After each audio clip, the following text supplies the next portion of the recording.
Let's talk about the definition of coronary perforation.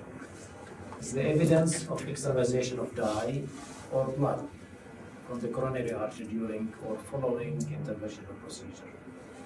You have to document that by either angiographic evidence of extravasation or echocardiographic evidence of pericardial effusion that presumed related to perforations. Now there is different classifications of coronary perforations, and we will talk about the most acceptable definition. We have 5, and sometimes we call it 6 types. And let's talk about the definitions. Type 1, it's extranominal crater without jet extravasation, and this is sometimes confused with type 3 dissection. Type 2 is pericardial or myocardial flushing without jet extravasation. Type 3, active jet extravasation of more than 1 millimeter in diameter. And type 4 is leaking into another cardiovascular cavity, not into the pericardium, leaking from the coronary or the graft into one of the other cardiac cavities. And type 5, which we call it distal perforation, which we usually is known as wire perforation. From significant point of view, the first 2, they are benign or mostly benign. They are epicardial, and we'll give you an examples of those. Type 3 is the most serious type of coronary perforation, and it is a life-threatening. It's threatening the life of the patient, and you have to act fast. And type 4, which is leaking into another cardiovascular, is similar to type 3. However, usually you have time to buy, and it's not as critical a presentation. Type 5, which is distal, potentially serious. A lot of them, they are really minor or moderate, and they can be managed conservatively, but sometimes they end up to being a very serious problem. We have type 6, which is usually, we call it unusual, whether it is related to SVG, LEMA, or REMA. And in these cases, you don't look for hemopericardium, you look for hemothorax, and you should not forget about that. Now let's talk about the incidence of coronary perforations. Now we know that of all coronary perforations, 20% of them, they are related to wires, and 80% are related to devices. And the percent or the incidence is related to different devices. So it's variable, 0.1 to 0.3 BTCA and stenting, 0.3 to 0.6 directional atherectomy, 0.6 to 1.2 rotational atherectomy, and laser angioplasty is about 2%. So there is a sliding scale of increasing incidence with using more sophisticated devices. Luckily enough, we don't use laser anymore, and directional atherectomy is not practiced anymore. Rotational atherectomy, we have it and we do it routinely, and so far we are lucky. We have a very low incidence of perforation, but you have to be very serious and very careful about that. Perforations are usually evident at the time of PCI. However, sometimes they can manifest later, but most usually within 24 hours. Most of them, they manifest during the PCI itself. Most of them within an hour or 2 after the PCI, but sometimes you have to be very careful, and they can manifest later than that. The incidence of perforation has not decreased over time. يعني من الثمانينات لهلا, it's about the same time. And that not because we don't do a better job, because we do a better job, but the complexity of the angioplasty and the procedure that we do are becoming higher level than before. So that compensate and resulting in the similar risk of coronary perforation. So this is a graph which was many years ago, suggesting that 50% of all perforations are related to roto or DCA, and the other 50 is related to other devices. Let's talk about predictors.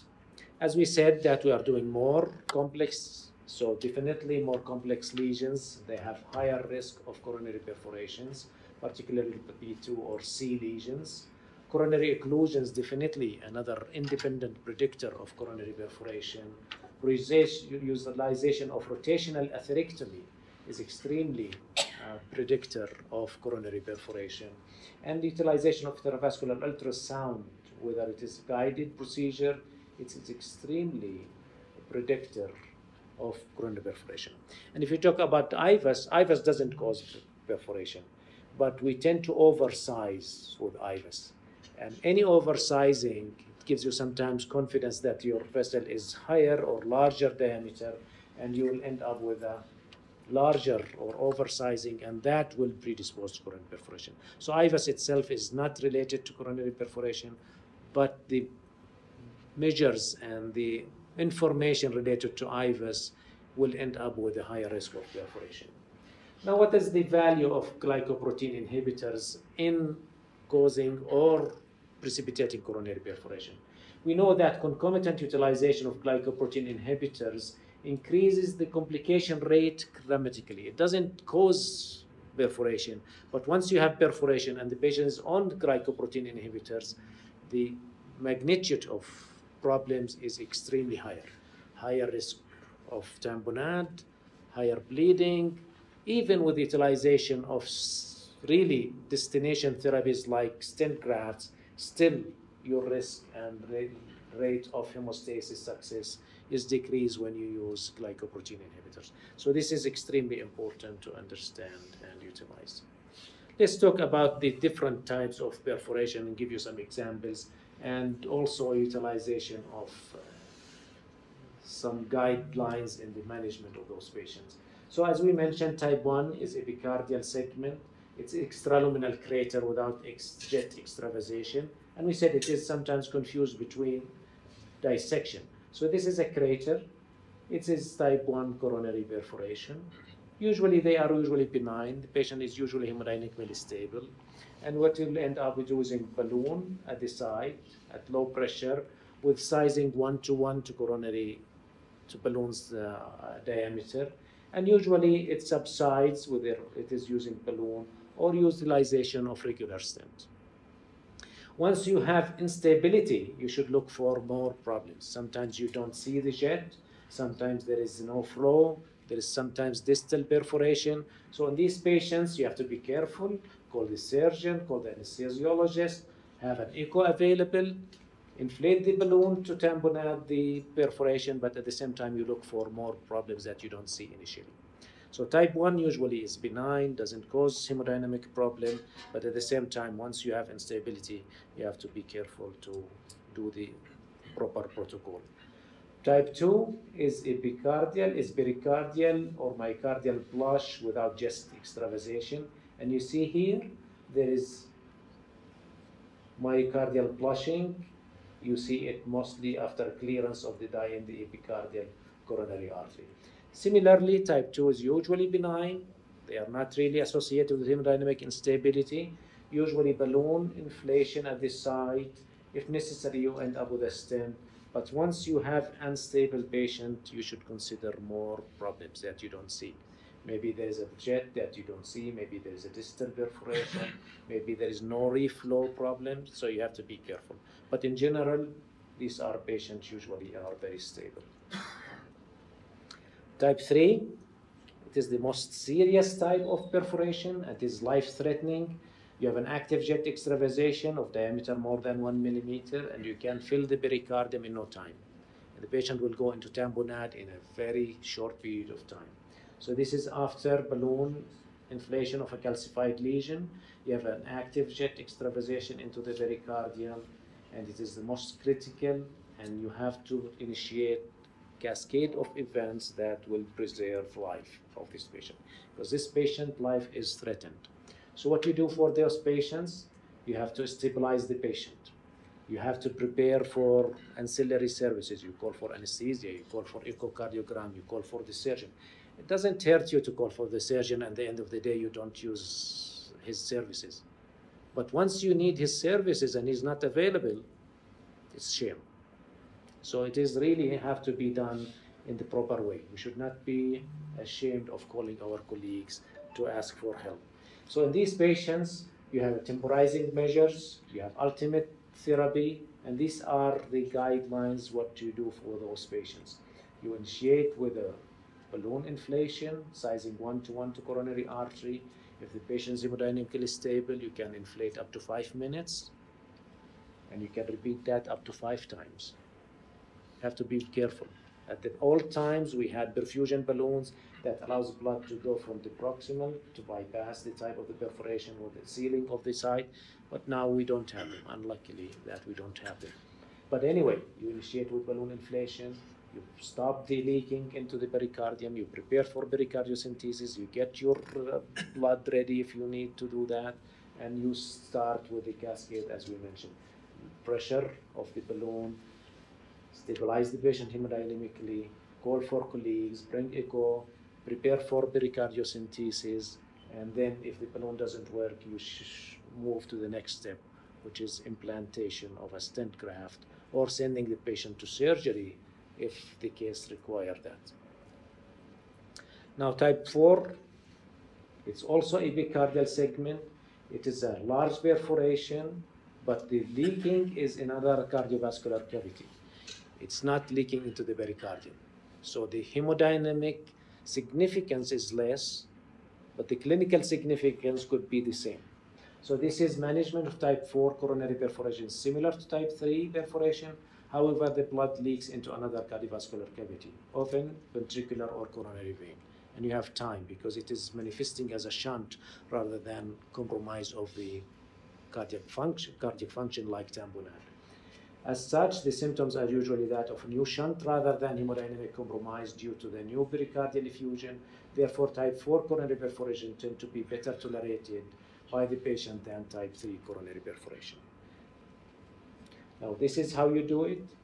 Similarly, you check hemodynamic stability. If the patient is hemodynamically stable, you can initiate balloon inflation at 8 atmosphere, and you can look for helpful measures, stopping the leak. If not, you should consider stent graft. If the patient is hemodynamically unstable, the same thing. You call for colleagues, you call for echo, prepare for blood, and sometimes echo on these patients are essential because you want to know where is the leaking is going to. Now type 5, distal segment perforation. These are wire perforation. They are very common, and we have them, all of us have them.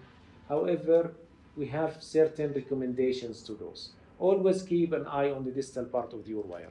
Sometimes we get focused on the lesion, how to treat it, and we forgot that we have a wire that it is really in the distal bed, particularly if you have hydrophilic wire that can perforate easily. So always have your wire on the distal part in your angiographic field. Avoid hydrophilic and polymeric wires except if necessary.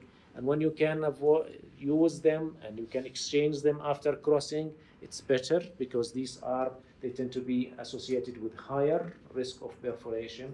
Look at the movement of the distal wire, particularly when you pull your devices, when you pull your balloon and it is a resistant lesion, your wire tend to pass into the distal bed, and that's the time when you have perforation.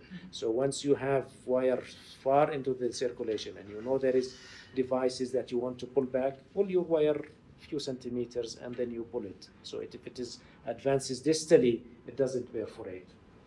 Retrieve and retract the wire little for the final injection. Do not retrieve your wire before double check potential perforation. Then sometimes we pull the wire. Sometimes I see angiograms, they don't even check for the distal bed, which is really bad because sometimes you have perforation and you can easily treat it, but you did not check for that. So you have to have full imaging at the end of the procedure with your wire in before you pull it, and when your wire is out of the distal bed to check if you have perforation. And once you have perforation in the side branch, don't pull your wire. You can use it for therapeutic intervention.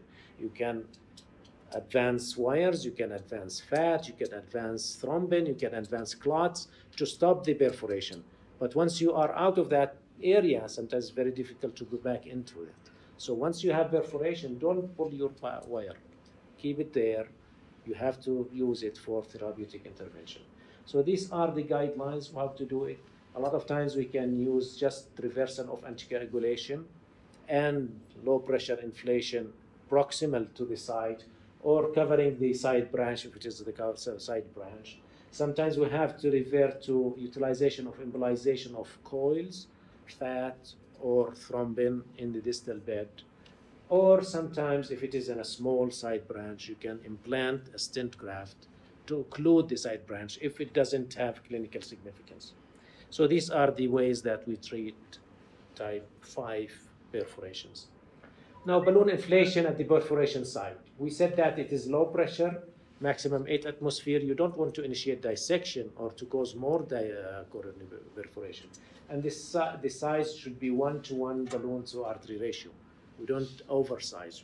We just have to seal the perforation. Now, few issues about balloon inflation. When you have a left main perforation, sometimes you don't have the luxury to use 5-minute inflation of a balloon because the patient will not tolerate that. So a lot of times in the left main, we use direct cover stent should be considered before balloon.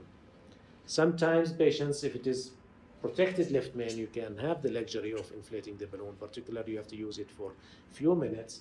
But balloon inflation is sometimes feasible depending on hemodynamic status. Consider recrossing the left circumflex or the LAD because a lot of times the perforation is not localized to the left main and you have to occlude one of the side branches, whether the LAD or the circumflex. And once you do that and you occlude it using a stent graft, you have to cross it back. And the best thing to do that is using something like CTO wires. And you can cross it and you can implant stent in the side branch. And it is really disastrous, particularly if it happened during the night. But you have to be prepared to do it. And a lot of times we consider surgery in those patients. Although, I will remind you, the results of surgery with massive perforation is not good because the patient gets to the operating room, a lot of times hemodynamically unstable, and usually the outcomes are very poor. Proximal major coronary artery, LAD, right or circumflex inflation time will depend on the hemodynamic status and ischemic condition. Be aware of not oversizing, as we mentioned, 1-to-1 ratio. If hemodynamics allows, wait 5 minutes, then deflate and inject to check. Repeat 4 to 5 times as required. If failed after 5 times, which means after 30 minutes, consider covered stent implantation. So you have time. Once you have hemodynamic control, you have time. Don't rush, don't panic. As long as you have a balloon positioned and inflated and the patient doesn't have ischemia, you have plenty of time to really treat the patient in the proper way. Now, covered stent implantation, we have some certain guidelines. You should be aware of those. The choice of and type of covered stent depends on the procedure circumstances. Before implanting a covered stent, one needs to check compatibility of the device with the guiding catheter. Because these are the newer generation of covered stents, they can fit, most of them, in 6 French guide. Prior to that, we did not have this luxury. We need 7 or 8 French guides to fit a covered stent. Nowadays, we have covered stents that can be used into the 6 French. However, if you have a stent, if you have a balloon used to tamponade and the patient is hemodynamically unstable, you cannot have the luxury of pulling the balloon and then putting the stent graft. So in these cases, you have to use an additional guide. So once you have 6 French guiding catheter, and if the balloon is inflated at the subperforation side, we insert a second guiding catheter with a second arterial axis, whether it is radial or femoral, and then you consider particularly higher French or size double guide catheter technique, which we will talk about, parallel wire technique, and deploy the cover stent through the second guiding catheter. This is when the dissection or the perforation is really large and causing hemodynamic compromise and pericardial tamponade. So this is the times that you use second or double guide technique. If your guide catheter is 7 or 8 French guide catheter, it's easier because this can accommodate a wire, a balloon, and a cover stent. If a balloon is inflated at the side, insert the second guide wire at the same guiding catheter and implant the cover stents. Once you deflate the balloon, you can implant the cover stent. If the balloon is outside the catheter, you just implant the covered stent right away. Let's talk about the covered stents. We have only one in Jordan. We used to have 2 categories, but now we have only one. We have Biotronic, which is the PK Papyrus, and we have a graft master, which is from Abbott. The sizing or the profile of the Biotronics is smaller, and the inflation pressure is lower, because those graft stents, you have to have a high pressure inflation, and usually you have to have a post dilatation. We use the covered material as polyurethane in the Biotronic and BTFE in the graft master. Be aware that polyurethane is associated with higher stent thrombosis risk, so we don't use it, and it's not available, in fact, in Jordan. But anyway, this is in case you get along with those patients. You have to be careful with the Biotronic that has a higher stent thrombosis, and you have to use a higher level of antiplatelet therapy. But at the same time, any covered stent implanted should be implanted at a high pressure, and you should have a post-implantation balloon to deploy it properly. So this is the double guide catheter technique. This is your original guide catheter with a balloon inflated to decrease the risk of perforation and tamponade. You insert another guide catheter through the ostium. You pass another wire, deflate the balloon slightly, pass another wire, and then you advance your covered stent through the second guide catheter, and then you pull everything out. So this is this. You have to use it once you have a massive coronary perforation, and you cannot utilize your original guide catheter. You have to use double guide catheter technique. Post-procedurally, a lot of those patients, once you have perforation sealed, intermediate care, you have to reverse heparin at that time. You can have the luxury to reverse it, but you cannot reverse heparin when you have devices into the coronary artery. You will end up with a massive thrombosis, and that's a bad thing. If the pericardial drain is there, you leave it for 24 hours. Passive gravity, some people, they irrigate with 2 cc every 6 hours. I don't, because the risk of infection is high, and you leave it. If there is less than 50 cc in over 12 hours, you withdraw. Make sure that you have an echo, immediate, within 4 hours, and then within 24 hours. And you don't have any further accumulation. You consider the patient safe. Let's talk about some cases. Any questions so far? First case, 60-year-old male, smoker, hypertensive. He presented with acute coronary syndrome. He had moderate left main and severe LAD stenosis. So he was into CABG. He had a lima to the LAD and an SVG to the OM. However, he had persistent angina. Within weeks after the surgery, he had severe angina. So we have to do an angiogram for him. At that time, what we've noticed that the lima to LAD is totally occluded, and we decided to perform PCI of his left main to the LAD. So this is after mid-LAD balloon inflation. He had a very tight lesion here, and we still have a proximal lesion here. But after the tight lesion balloon angioplasty, we have 3 jets, 1, 2, 3 into the pericardium. So we had to do low pressure balloon inflation. Patient was hemodynamically stable. Then his jet, in fact, is worse. What do you do? Now we use the same guide catheter because the patient was hemodynamically stable. We positioned a graft stent across the perforation. Be careful that you have at least 5 millimeter proximal and 5 millimeters distal to the perforation. If you have less than that, your risk of not occluding the perforation or sealing the perforation is high. So you have to have usually longer stent grafts. So this is after implantation, and we did a balloon for the proximal LAD to the left main, and this is the final result. Patient was hemodynamically stable. He did very well, and we did not have any problem with him after that. Case 2. This is a recent case. 64-year-old female, had dyslipidemia, family history of coronary disease, hypertension. 2 years earlier, she had left circumflex stent and a failed PCI of subtotal ostial RCA. She presented in 2 months ago with chest pain and dizziness, and she had complete heart block.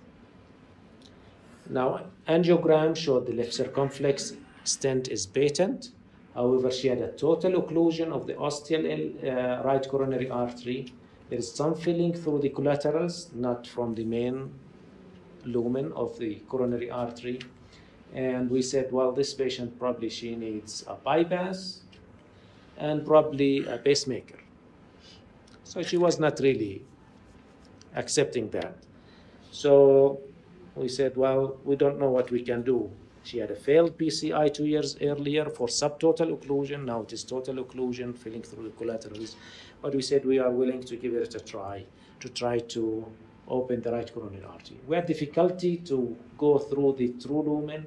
Most of the time we used to go through the side branches, but ultimately with guiding catheter change and microcatheter and different wires, we were able to cross into the true lumen. And this is after balloon angioplasty. We had some dissections here, but the vessel is reasonably okay. Able to cross into the true lumen. And this is after balloon angioplasty. We had some dissections here, but the vessel is reasonably okay.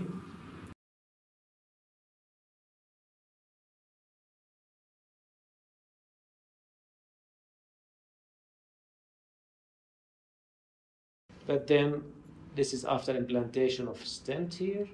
You notice there is a perforation. So we said, well, we could seal this with another stent because she needed a stent in the proximal. So we selected a longer stent and we implanted a stent with a good overlap with the prior stent, reaching the ostium. However, the dissection became worse. And then after a while, she became really hemodynamically unstable. You see that some fluid and blood into the pericardium here. And we selected to give this patient some protamine sulfate for heparin reversal. She had progressive hypotension and pericardial effusion within 20 minutes. We did not let her go out of the cath lab. We kept her under monitoring with echocardiography. So the accumulated blood, echo-guided pericardiocentesis was done. We aspirated how much, Muhammad? I don't remember. Not too much. 200 cc's of blood. Hemodynamic became stable. We left the drain for 24 hours. We did not drain anything more. No pericardial effusion, and the ECG became normal sinus rhythm, and the complete heart block resolved completely. We had a follow-up on her about 2 weeks ago. She's completely asymptomatic, and she's doing very well without any complications. Case number 3 is an all-time patient. ACS with severe stenosis of the SVG to the right coronary artery. After balloon inflation, he had type 4 perforation into the right ventricular outflow tract. It was causing some shunting, significant shunting in this patient. Balloon inflation at the side did not really control the perforation. After stent graft, the patient had really good flow into the coronary artery, and the perforation was sealed completely. Last case. This is a patient who had complex bifurcational LAD. After stenting and treatment of stent balloon of the diagonal, there was a perforation at the end hole, which is wire perforation. Patient was hemodynamically stable. Reversal with protamine of the heparin and doing some proximal balloon inflation 1-to-1 size. The perforation sealed completely without consequences. The patient did not have any pericardial effusion, and he remained hemodynamically stable through the case. Thank you very much.